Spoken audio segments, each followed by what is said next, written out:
To begin, unpack your new ink cartridge and remove the protective caps and tape.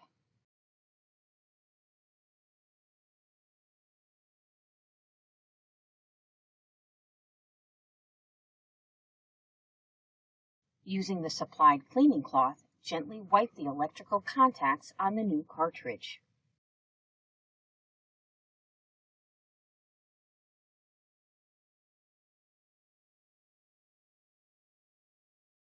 With the machine powered on, lift up the front cover. Unlock the old cartridge by pressing down on the end facing the front of the machine. Remove the old cartridge.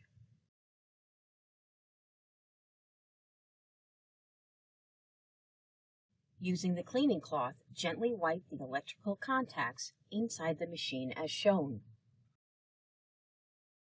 Insert the new cartridge. Lock it into position by pressing forward on the end facing the back of the machine. Close the top cover.